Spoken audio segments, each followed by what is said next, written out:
Unplaced हूँ मैं, जैसा कि आप सबको पता है। और सब लोगों ने मेरे से ये पूछा है कि भैया आपके फ्यूचर प्लान्स क्या हैं, अब क्या करने वाले हो आप। मैं आपको ये बताने वाला हूँ आज की वीडियो में कि what are my future plans. मैं बीटेक सीएससी का स्टूडेंट हूँ जो कि अनप्लेस्ड हूँ, कॉलेज से प्लेसमेंट नहीं मिला है। अब मैं फ्यूचर में क्या करने वाला हूँ, एमबीए, एमटेक या गवर्नमेंट प्रिपरेशन, इस वीडियो में मैं अपने फ्यूचर प्लान्स आपके साथ शेयर करने वाला हूँ। तो सबसे पहले आता हूँ एमबीए के लिए। जब मेरा प्लेसमेंट नहीं हो रहा था फरवरी में, मैंने कैट के कोर्स की प्रिपरेशन के लिए एक कोचिंग ली रोदा की, जो कि 26K की थी।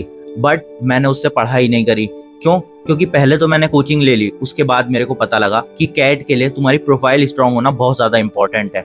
लाइक तुम्हारे 10-12 के मार्क्स, उसके बाद तुम्हारे ग्रेजुएशन के मार्क्स, उसके बाद वर्क एक्सपीरियंस भी। इन सब चीजों के कैट में अलग से नंबर होते हैं, अलग से मार्क्स होते हैं। इसलिए जब मेरे को ये चीजें पता लगी, मेरे को बहुत ज्यादा डिसअपॉइंटमेंट हुआ। उसके बाद मैंने सोचा अब कैट की प्रिपरेशन नहीं कर रहे, क्योंकि मेरे को अच्छे कॉलेजेस वैसे ही नहीं मिलते। IIM वगैरह में मैं जा नहीं पाता और 12th में मेरे बहुत कम मार्क्स थे। आप मेरी वीडियो देख सकते हो पुरानी, जिसमें मैंने अपनी 12th मार्क्स के बारे में बताया था और एक्सप्लेन करा था। तो इस चक्कर में मैंने कैट का प्लान कैंसिल कर दिया। एक और बात ये थी कि अभी मैंने 15 लाख रुपीस अपने बीटेक में इन्वेस्ट करे थे।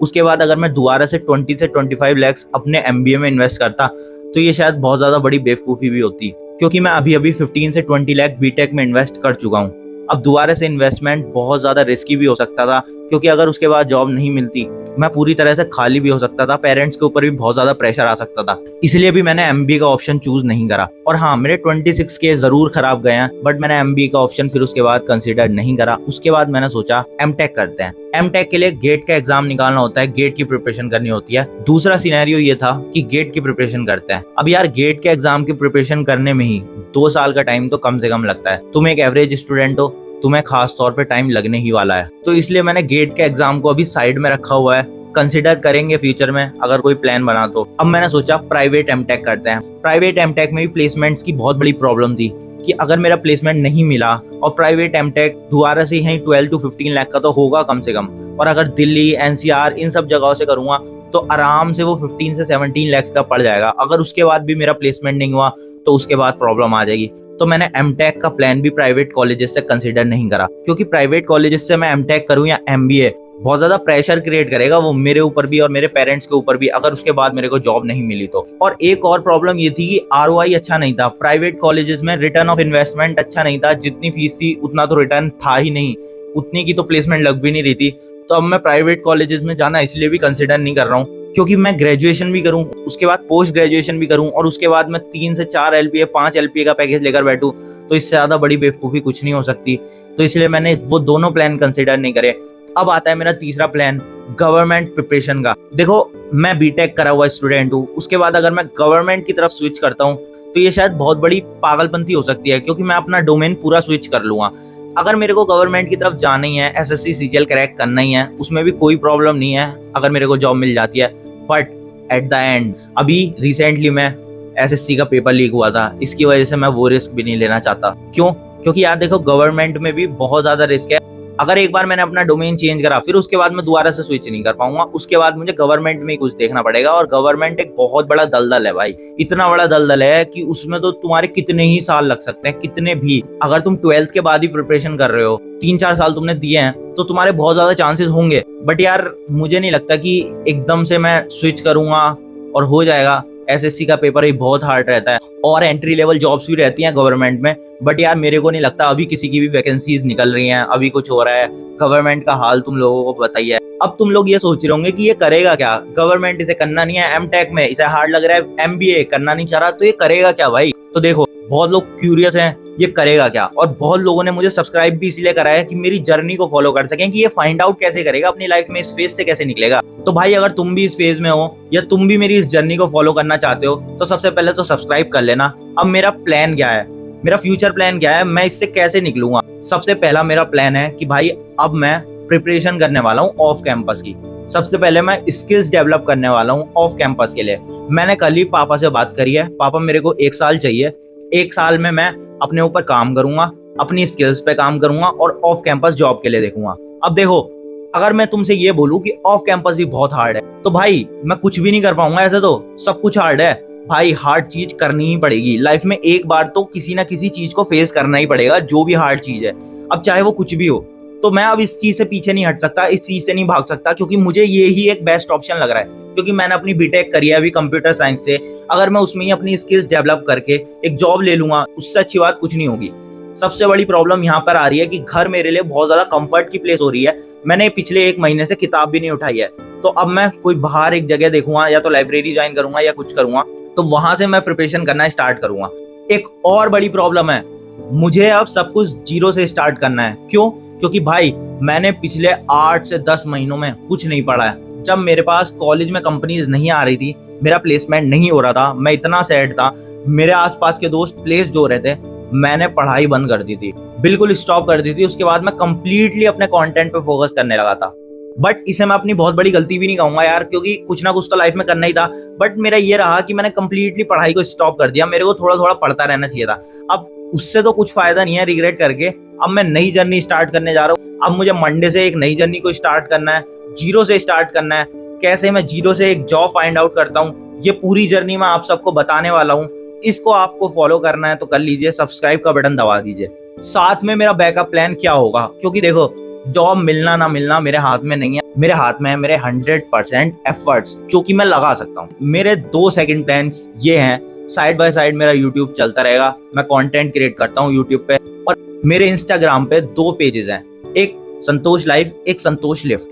संतोष लिफ्ट मेरा पेज है जिसपे मैं फिटनेस से रिलेटेड वीडियोस बनाता रहता हूँ। अब वो चल नहीं रहा क्योंकि फिटनेस का कंटेंट बहुत सैचुरेटेड हो गया है, तो इसलिए मैं सोच रहा हूँ कि पहले थोड़ा सा उसे कम कर दिया जाए। बिल्कुल बंद नहीं करेंगे, कभी कभी हफ्ते में एक वीडियो डाल दी। कोशिश करूंगा इस बीच में मैं अपनी अच्छी डाइट लूँ, ट्रांसफॉर्मेशन करूँ, जिससे मैं लोगों के बीच ऑथेंटिक बनूं, जेन्युइन बनूं, और या फिटनेस का पेज मेरा चले या मेरा ये वाला पेज चले। इस वाले पेज पे तो यार मोस्टली लोग मेरी जर्नी देखना चाहते हैं कि कैसे ये इस फेज से बाहर निकलेगा, तो मैं बेसिकली वही चीज दिखाने वाला हूँ। इसलिए ही मैं जॉब फाइंड आउट करने वाला हूँ, एक पूरा प्रोसेस दिखाने वाला हूँ ऑफ कैंपस का। क्या मैं कर पाऊंगा, क्या मैं इस फेज से निकल पाऊंगा, ये पूरी जर्नी को मैं कैप्चर करने वाला हूँ। तो मेरे बैकअप ऑप्शन सिर्फ यही है, या तो यूट्यूब चैनल, या तो अगर मेरा फिटनेस का पेज चल गया तो चल गया, वैसे चलेगा नहीं यार, मैंने उस पर बहुत ज्यादा वीडियोस डाल दिए हैं। आजकल ना तुम लोगों का स्टैंडर्ड बहुत हाई सेट कर दिया है उन लोगों ने जो नेचुरल नहीं है। वो अब नेचुरल लोगों को देखकर कहते हैं अरे ये तो कोई बॉडी नहीं होती। देखते हैं यार, फिटनेस का मुझे लग नहीं रहा, और फिटनेस में मैं इतने ज्यादा एफर्ट लगाने भी नहीं वाला, क्योंकि मैं भाई 4 चीजें करूंगा। बट यार ऐसा थोड़ी ना है कि हर चीज में 100% दे दूंगा, एक तरफ पढ़ाई भी, कंटेंट भी, जिम भी, एंड उसके बाद जॉब्स के लिए अप्लाई भी। तो इसलिए भाई मैं सोच रहा हूँ कि कम चीजें करूँ और कम में अपना 100% दूं। मैं अपना वर्कआउट करता ही हूँ जो मेरा स्ट्रेस रिलीज करेगा शाम को पढ़ाई करने के बाद, वो मैं अपना रखूंगा ही। साथ में अपना पढ़ाई जो मैं कंटिन्यू करने वाला हूँ अब से, और उसके बाद अपना जॉब्स के लिए अप्लाई करना। अब देखो स्किल्स तो मेरे को डेवलप करनी पड़ेंगी, बिल्कुल जीरो बेस से स्टार्ट करना पड़ेगा, क्योंकि मेरे को कुछ नहीं आता है। मैं फेस टू फेस सब कुछ अच्छे से बता रहा हूँ भाई, मेरे को कुछ नहीं आता है, मैं सच बता रहा हूँ। मेरे को जीरो से स्टार्ट करना पड़ेगा। और हाँ, ये बात भी मैं सच बता रहा हूँ कि एक वक्त था मेरे को आता था बहुत कुछ, बहुत ज्यादा कुछ आता था। बट यार ये ऐसी चीज है डेवलपमेंट और डीएसए जो कि इसमें होता है कंप्यूटर साइंस के फील्ड में, अगर तुमने एक बार छोड़ दिया, प्रैक्टिस छोड़ दी, तो तुम्हें जीरो से स्टार्ट करना पड़ेगा। फिर तुम्हारे पास कोई ऑप्शन नहीं है, फिर तुम कुछ नहीं कर पाओगे। तो इसलिए भाई मेरे को भी अब जीरो से स्टार्ट करना पड़ेगा। बाकी मेरे एज सच कोई प्लान्स नहीं है। पापा से मैंने 1 साल का टाइम मांगा है, होपफुली मैं इस 1 साल को बहुत ज्यादा अच्छे से ग्राइंड करके एक अच्छा साल बनाऊं। कंटेंट क्रिएशन को भी मैं बिल्कुल लाइटली नहीं दूंगा। मेरा बहुत मुश्किल से पिछले 6 साल के बाद ये पेज ग्रो हुआ है, तो इसको भी मैं कंटिन्यू करूंगा जैसे भी करूं। टाइम मैनेजमेंट भाई बहुत निकालना पड़ता है, कैसे भी कुछ भी करो टाइम मैनेज करना ही पड़ता है। तो भाई मैं अब यही करने वाला हूँ, कंटेंट प्लस पढ़ाई। साथ में मैं आपको टिप्स देने वाला हूँ। टिप्स कैसी, लाइक बहुत लोग मेरे से कनेक्ट हुए हैं जो कि कॉलेज जा रहे हैं, जो कॉलेज ज्वाइन करने वाले हैं, तो उन लोगों को मैं टिप्स देने वाला हूँ कि क्या तुम्हें लोगों को बताना है। क्योंकि बहुत ज्यादा बच्चे क्या करते हैं, कॉलेज में जाके खुल जाते हैं बच्चों से, बट हर किसी को हर कुछ नहीं बताना रहता है। कैसे तुम्हें मैच्योर बनना है, क्योंकि मैं इमैच्योर था जब कॉलेज गया था, मैं बहुत ज्यादा मुश्किलों में फंसा था जब मैं कॉलेज गया था। तो कैसे तुम्हें उन सब चीजों को टैकल करना है, और रिलेशनशिप में तुम्हें आना है या नहीं, कॉलेज में रिलेशनशिप की क्या सच्चाई है, और मेरी पर्सनल ब्रेकअप स्टोरी जिसने मुझे बहुत ज्यादा मैच्योर करा, ये सारी चीजें मैं तुम्हें सिखाने वाला हूँ इस बीच में। क्योंकि अगर मैं तुम्हें सिर्फ जर्नी दिखाऊंगा तो तुम भी बोर हो जाओगे, साथ में मैं तुम्हें मोटिवेट भी करूंगा, मैं खुद भी करता चलूंगा और तुम्हें भी करना है। जो लोग मेरे साथ कनेक्ट होना चाह रहे हैं कनेक्ट हो जाओ। और एक लास्ट बात मैं बताने जा रहा हूँ, देखो मेरे पास परसों एक इंस्टाग्राम फीड पे वीडियो आई जो कि एक लड़की की थी। वो ये बोल रही थी कि यार इतना मॉडर्न हो गया सब कुछ, जॉब्स की इतनी प्रॉब्लम्स हो रखी हैं आजकल, लिंक्डइन, नौकरी, इन सब पे जॉब फाइंड आउट करना बहुत मुश्किल हो गया है। ये जॉब पोर्टल्स हैं तो इन पे जॉब फाइंड आउट करना बहुत मुश्किल हो गया है। तो मैंने एक वीडियो बनाई थी जिससे मैंने इंस्टाग्राम पे बोला था कोई मेरे को रेफरल दे सकता है तो दे दो। तो मेरे पास 10 रेफरल आए, उसके थ्रू मैंने जॉब्स में अप्लाई करा और मेरा एक में हो गया। तो उस लड़की का ये कहना था कि तुम भी करो। तो भाई मैं इस चीज के लिए बता दूं, ये मैंने भी करा था, मेरे पास एक भी रेफरल नहीं आया। और यही डिफरेंस होता है एक मेल और फीमेल में। अब जो भी फीमेल इस वीडियो को देख रही है बुरा मत मानना, बट तुम्हारे पास स्लाइटली एडवांटेज होता है इस चीज में। मेल्स बहुत ज्यादा सिंप होते हैं, बहुत ज्यादा, वो कितनी भी ऊंचाई को छू लें, वो कितना भी कुछ कर लें, जहाँ एक फीमेल की बात आती है ना, वो बिल्कुल ऐसे हो जाते हैं कि पता नहीं क्या, मैं ही इसे सब कुछ कराऊंगा। भाई मैंने भी ये चीज बोली थी, भाई मेरे पास ना किसी मेल का मैसेज आया आज तक, ना किसी फीमेल का कि भाई हम आपको रेफरल देंगे या ये जॉब अपॉर्चुनिटीज हैं इनमें आप अप्लाई कर दो, ऐसा कर दो। तो भाई सिंपैथी कभी किसी से नहीं लेनी है, किसी से भीख नहीं मांगनी है, अपना हार्ड वर्क करना है, अपने भरोसे रहना है। जिसको जो मिल रहा है उसके लिए वो अच्छा है। और अगर तुम भी एक लड़के हो तो मैं तुम्हें भी ये बात समझा देता हूँ, लाइफ में कोई तुम्हारा साथ नहीं देने वाला। तुम्हें अपनी चीजें खुद फाइंड आउट करनी है। अगर तुम अनसक्सेसफुल हो, तुम्हारी कोई वैल्यू नहीं है, जीरो वैल्यूज है। तुम्हारे घर पे भी कोई वैल्यूज नहीं है, क्योंकि मैं इस फेज में हूँ तो मुझे पता है भाई घर पे क्या चीजें फेस करनी पड़ती हैं, घर पे कितनी डांट पड़ती है।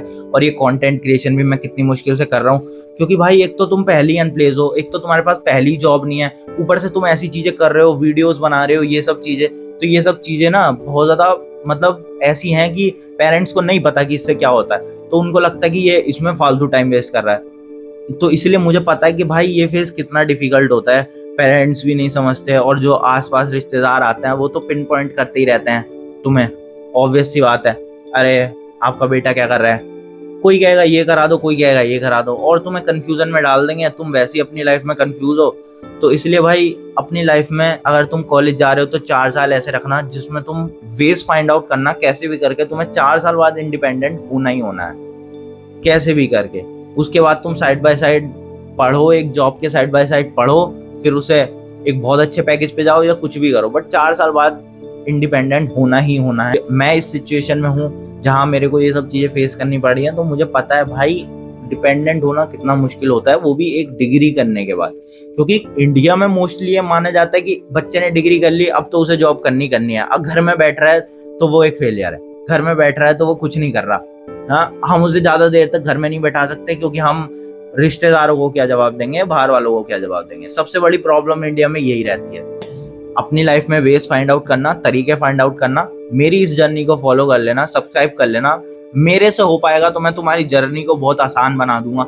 जो चैलेंजेस मैंने फेस करे एज अ एवरेज स्टूडेंट, मैं वो स्टूडेंट हूँ जिसे चीजें याद नहीं रहती, आगे का करता हूँ पीछे का भूल जाता हूँ, पीछे का करता हूँ आगे का भूल जाता हूँ। इन सब चीजों के मैं तुम्हें तरीके बताऊंगा, कैसे मैं इन सब चीजों को टैकल करता हूँ, कैसे मैं इन सब चीजों से बाहर निकलता हूँ, कैसे मैं याद रखता हूँ पीछे की चीजें। तो इन सब चीजों को टैकल करने के लिए सॉल्यूशन बताऊंगा, बाकी सारी चीजों की स्टेप बाय स्टेप गाइड करूंगा। तो सब्सक्राइब कर देना चैनल को, और इस वीडियो को यहीं पर एंड करता हूँ। बाकी ख्याल रखो अपना, बाय।